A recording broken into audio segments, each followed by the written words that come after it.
Assalamualaikum warahmatullahi wabarakatuh. Sobat Kismis, saya kembali akan menceritakan cerita nyata. Dia kerja serabutan. Kadang jadi supir truk pasir, kadang tukang bangunan, kadang juga berdagang di tempat-tempat yang diadakan pasar malam. Tapi meskipun penghasilan pas-pasan, Anwar dengan sabar menjalani semuanya. Dia tetap semangat untuk memenuhi kebutuhan ekonomi rumah tangganya. Anwar memiliki seorang istri dan 3 orang anak, 1 laki-laki paling besar dan 2 anak perempuan. Suatu hari, Anwar kedatangan Firman. Firman teman lama Anwar yang hari itu sengaja datang ke tempat Anwar. Firman mengajak Anwar kerjasama. Firman berkata, "War, kalau kamu mau, kamu bisa ikut menyuplai material batu dan pasir proyek pembangunan irigasi yang sedang saya kerjakan.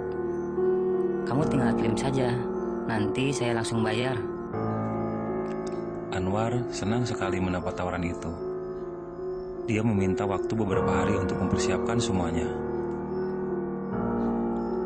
Tapi setelah Firman pulang, Anwar sedikit bingung. Karena dia hanyalah sopir serep dari sopir tetap mobil truk yang sering dia bawa. Lalu dia bercerita ke istrinya tentang tawaran dari Firman. Istrinya menyarankan agar Anwar membeli mobil truk bekas dari uang pinjaman dari bank. Anwar pun menerima saran tersebut. Keesokan harinya, Anwar pergi ke salah satu bank untuk permohonan pinjaman uang pembelian truk.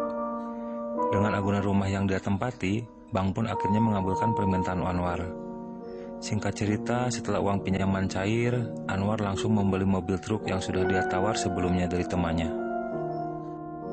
Beberapa bulan berlalu, Anwar lancar-lancar saja menyuplai material ke proyek temannya. Setoran untuk cicilan ke bank bisa dengan rutin dia bayar setiap bulan. Setahun berlalu setelah proyek irigasi itu selesai, Anwar mulai merasakan kesulitan keuangan untuk membayar cicilan hutangnya ke bank. Karena mobil truknya dalam seminggu cuma 1 atau 2 kali berangkat mendapat orderan. Di tengah himpitan ekonomi yang sedang dialami Anwar, ada seorang teman Anwar yang menyarankan Anwar datang ke seorang dukun. Konon dukun itu bisa membantu seseorang yang kesulitan ekonomi. Mbah Tarjo namanya. Sampai di rumah Tarjo, Anwar menyampaikan kesulitan yang sedang dialami. Tarjo bertanya, "Anwar, kamu mau aku bantu lewat jalur yang putih atau jalur yang hitam?" Anwar menjawab, "Yang mana saja, Mbah. Yang penting aku cepat mendapatkan uang buat membayar hutang-hutangku." "Baiklah, tapi nanti kamu tanggung sendiri resikonya." "Aku siap, Mbah, dengan segala risikonya." Malam harinya Anwar dibawa ke suatu tempat pemakaman kuno. Tepat di tengah-tengah makam terdapat pohon besar. Tarjo dan Anwar duduk bersila di bawah pohon itu. Sesaji yang Anwar bawa disimpan di sela-sela akar pohon yang menonjol di tanah. Dupa dan kemenyan mulai dibakar. Baunya semakin menambah kengerian tempat itu. Tarjo pun terus membaca mantra-mantranya, sambil sesekali memanggil-manggil nama seseorang.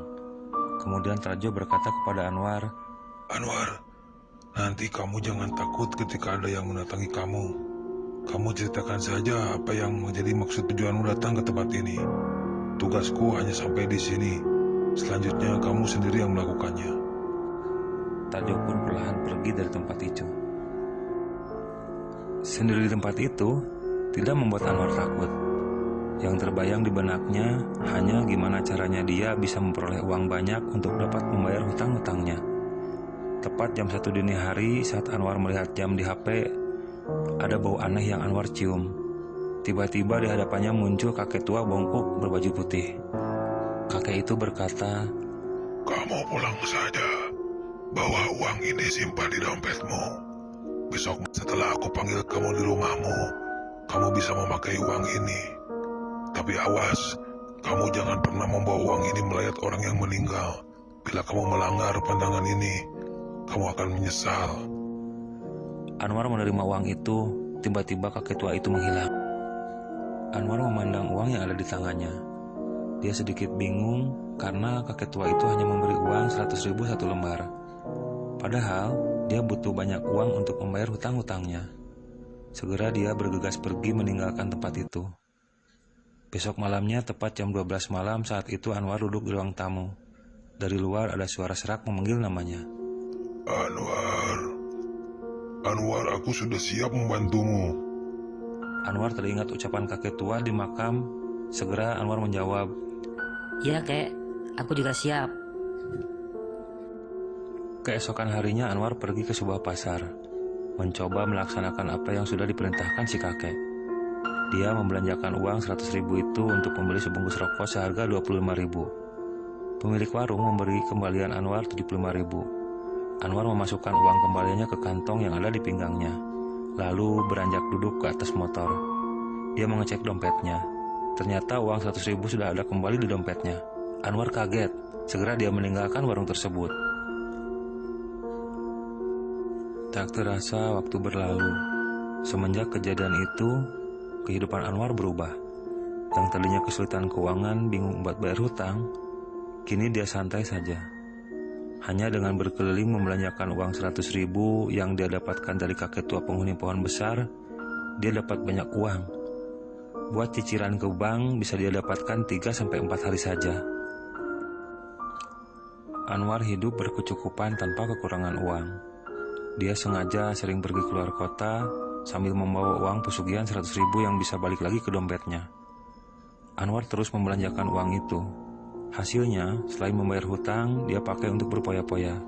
Karena merasa gampang mencari uang tanpa harus banting tulang kerja dan usaha.